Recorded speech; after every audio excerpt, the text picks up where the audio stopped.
Africa can be the AI tech hub of the world. This according to public policy analyst Magnus Oyinbe. We spoke with him in Riyadh at the final day of the Future Investment Initiative in Saudi Arabia. Let's take a look at the conversation. This is, of course, the 9th edition of the Future Investment Initiative here in Riyadh, Saudi Arabia. Arise News, we're on the ground, been talking to executives all week long, and we're happy to have public policy analyst, Mr. Magnus Oyinbe, with us. Welcome, sir. Thanks for joining us here on Arise News. Thank you. Now, it's very good to speak with somebody who is so bullish on artificial intelligence. So maybe I get to play the other side and be devil's advocate for the skeptics out there. But you were part of a conversation that went on here in Riyadh on Africa potentially being a hub for the skills needed to flow into artificial intelligence. Are you bullish on that being possible? Yes, it's very possible. Yeah. You know, right now, informally, yeah, Africa, Nigeria particularly, is supplying the whole world personnel in the medical services.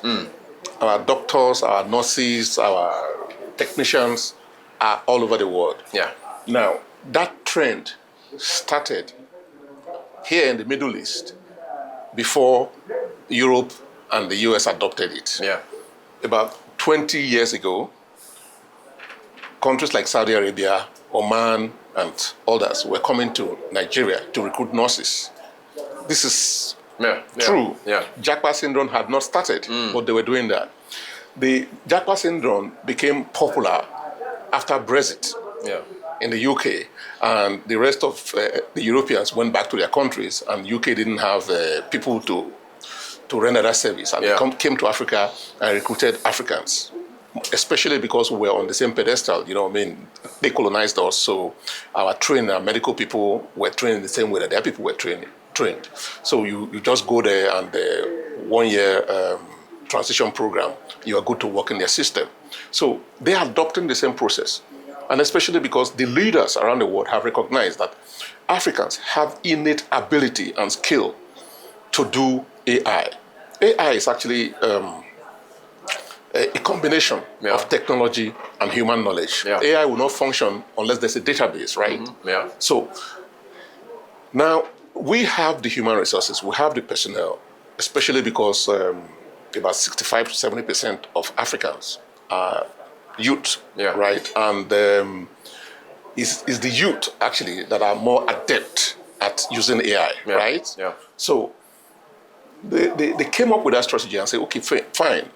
For a more inclusive world, especially because the theme for FI 9 is prosperity. Yes. So they don't want to leave Africa behind, especially when they did that with climate change. They realized that they made a mistake, and this, so Africa has been trying to catch up, and we're in a global village. Yeah. So they've realized that. So now they have decided that they should carry Africa along with respect to AI, and they think that the pool of skills and energy in Africa should be harnessed for that reason. I mean, unlike Japan, where there are more old people than young people, or Spain, Africa is bullish, Africa is growing. So they believe that the skills in Africa can be harnessed for the entire world.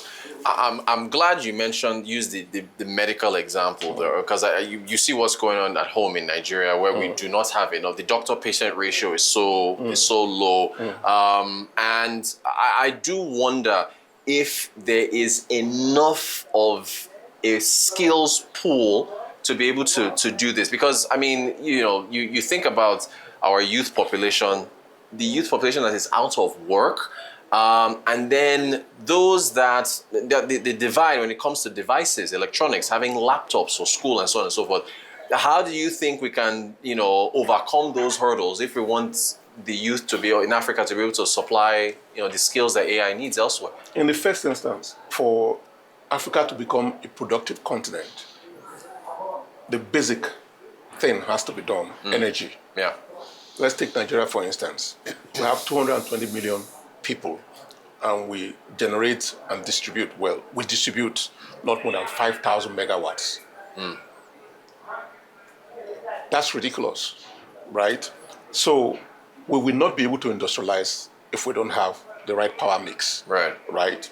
And if we don't industrialize, we can't be productive, right? And if we're not productive, we cannot even adapt AI, right? So that's what we sold to them. In the conclave, we made it very clear, we were a bit disruptive. I wanted to provoke them. I said, listen, the rest of the world, the leaders of the world, have to come to the rescue of Africa so that Africa can help them. They need our skills, but they have to create the fundamental. They have to make the fundamentals correct for us to be able to move forward. And that fundamental is electricity. If we don't have electricity supply, we can't do anything. So if they engage us on those terms, would be able to produce enough resources to go around the world and also to be retained. Why are our people not being retained? Because the infrastructure is not there. The facilities to work is not there. The emolument is very poor, right? So we can correct these things by becoming productive, first of all, and we can't become productive without electricity. So my plea to them was that, first of all, they should think of how they can rescue us from energy poverty.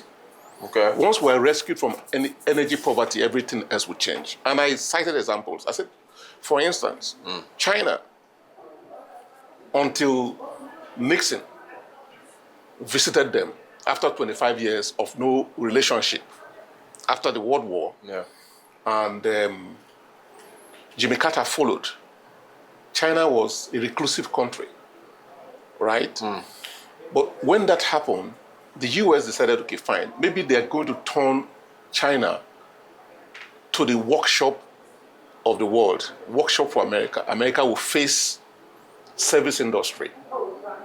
It has turned out to be the mistake of America many years after, because China has now mastered both production and service industry. And that's what I think Trump is trying to reverse. The US should bring the jobs back and begin to get into manufacturing again before they ceded it to China. So we're saying that the rest of the world should do the same thing for Africa. Until the US moved to China and started manufacturing there, things didn't become very good for China.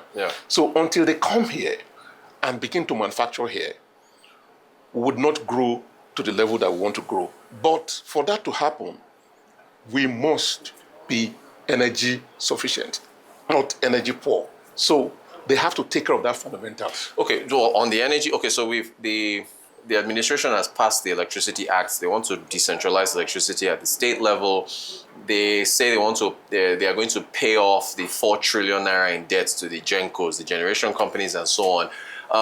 But the electricity subsidies are still partially there. I mean, if you are a foreigner that wants to invest in Nigeria's electricity sector, I mean, you would want to be able to make your money back, right? Those other things have to be in place, do they not? Of the three areas of electricity production in Nigeria, there's generation, there's transmission, there's distribution.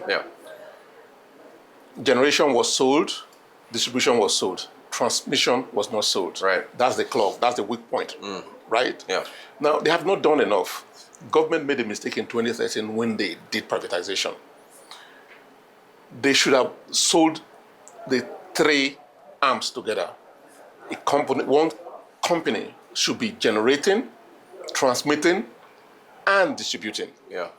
The problem they have right now is that between these three arms, the handshake is difficult because of different ideologies, philosophies, and ways of doing business, right?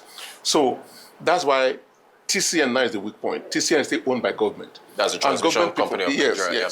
And the government people are saying, oh, it's because of security. There's none of that sort. They say myth. Because the same thing they said about banking. Until Babangida privatized banking, they thought individuals couldn't own banks. But look at how we're flourishing now. As a matter of fact, African banks, Nigerian banks, are practically colonizing Africa, right? The same thing they said about ports. They said private sector people couldn't own ports. The reason is that they will use it to do all sorts of things and whatever. But ports have been privatized, right? And they're doing better.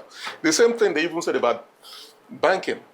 Until not long ago, banks couldn't have ATM machines. People created the myth that, if the Nigerians will go and steal it and take it away or whatever. Well, we're gone digital now. Everybody is doing business online. So it's the same myth that they're bringing about the transmission company of Nigeria being a security issue. There's no security issue involved. You mentioned about government planning to pay off the 4 trillion. I think what they should do, the whole distribution companies, the whole 11 of them are insolvent. Absolutely insolvent. The only segment of electricity production in Nigeria that's profitable, that are doing well, is the Gencos. Right. Because TCN is being operated by government, it's dysfunctional. So what government should do is bring everybody back all together. Because in the United States of America, where you're familiar with, one company generates, transmits, and distributes. They just give them zones. We have 6 political zones in Nigeria. So if you want to give 2 zones, for instance, to a HAS, that is generating, in Delta State and River State and whatever. And now they had to go and take a stake in Abuja Distribution Company to save them. They took a stake in Ibadan 1 to save them. If they bring everything together and government looks at it, what they sold to the discos has turned out to be bad transaction. Government has the right to take it back. I don't know the clause that they have in the agreement. I want to take it back. Decide to pay off the 4 trillion, as you said. They can do securitization. They can raise bonds. And now give these companies, give these operations, give these services to effective companies that are resourced, that have the funds, that have the skill and the ability to be able to do these 3 operations. That is what is required to solve the problem right now. It has to be a radical decision, but that's what. But still private sector, right? Private sector. So what about the ability of people to pay their bills? Because even now with the whole band A, B, C, D, A, of course, is subsidizing the D, for instance, or the other tiers that are lower, and people are complaining now, especially the fact that they're not getting enough power. But going forward, prices would have to rise, would they not? So is that not a dynamic that has to be over? Take petrol, for instance. Before subsidy was removed, everybody thought that if you remove subsidy from petrol, the heavens will fall. Heavens will fall. They did fall. No, it didn't. It didn't. People are buying petrol. People were saying at the time they created the myth that if they remove subsidy from petrol, people will walk to their offices and walk home. That's not happening. So it's always a myth that we build around these things. If subsidy is removed from electricity and the other buffers are created for the people, social security, proper ones, not the stipends that they give poorest of the poor, that doesn't actually get to them, and stuff like that. People will adjust as long as you know that your pension will come as at when due after you have worked very hard. People will adjust as long as you know that your children that are brilliant will be awarded scholarships and they can go to school. People will adjust as long as they know that education fund is there, that once your children have the capacity or interest in going to school, that they get student loan. Just like it's doing the NEL. Nigeria has the NEL so fund stuff now, like that. NEL fund is a buffer. It's a social security backed idea, right? So once people have all those fallbacks, right? Look, it's believed that about 35% of our income in Africa is spent on food. Right. In Europe, it's less than 10%. Right? So people also think of how they're going to send their children to school. People think of all these things. But if NEL Fund, for instance, guarantees you that when your child is interested in going to school, they will give your child scholarship, right? Or loan, stuff like that. That money you save can be invested in other things, including paying your electricity bill. So not paying electricity bill, not paying water bill, and not paying water, it's not Social Security, as far as I'm concerned, is a way of losing money, because Social Security is something that is tangible and that is focused on increasing productivity, right? So not paying your electricity bill, not paying your water bill and stuff like that is wastage. Gotcha. Since we're talking Nelfon and education, I do want to give you a final question on that point. On the education side, the skills that will be needed to harness AI on the African continent. I mean, you've seen what's been going on in the education sector. It seems like the private sector is so much further ahead. Private education is so much further ahead than public. How do you think education on the African continent can build those types of, so maybe it's vocational, but how do you see that dynamic working out to be able to, for Africa, again, going back to our initial point, for Africa to be the pool of talent for AI for the rest of the world on the education side? People are saying that, as things stand right now, that the way of education, the way of educating people may have to change. Right. That it may not be staying in a classroom anymore. It may be, using AI. There may be different ways of learning, of teaching people. That's the only way we can be leapfrogged, because how many schools can we set up that would absorb people who are out of school? Right. We don't have those kinds of resources, to build classrooms like this and whatever. So we may have to find a different way of leapfrogging, and to get our people educated. Our people will get educated. Our people like education. That's why the highest number of educated people in the United States of America, non-Americans, are Nigerians. Yeah. Most of them are Africans, right? So we have interest in education. So that can happen. But like I said, it has to be structured in a way that we will leverage AI to upskill our people, as it were. I know I said that was the final question, but what about the rural side? I mean, if you think about children in villages and why is the AI, you need electricity and so many other things to get there. Isn't there a different dynamic that would need to upskill them? I mean, and are they even thinking about it? For them, I think not just to be able to read and write. How the rural side, how do you balance that out? So we go back to the foundation of what I said when we started this discussion. That I said that for us to adopt AI and for leaders of the world to be able to make Africa a recruitment ground for AI, that there has to be electricity. We have to transit from that energy poverty. Okay. Yes. So once we transition from that, which means the people you just mentioned in the local areas, in the villages, can also be online. They can also learn online. They can also do a lot of things online because they have electricity. Because the reason they can't do it now is because there's no electricity.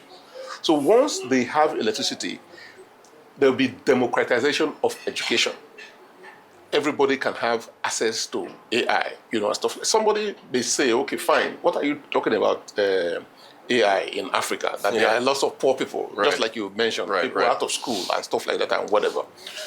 But if we don't adopt AI now, we will experience what we experienced long ago. The first industrial revolution, we lost out. Second industrial revolution, we lost out. It was the third, which is telecommunication, that we caught up at the tail end.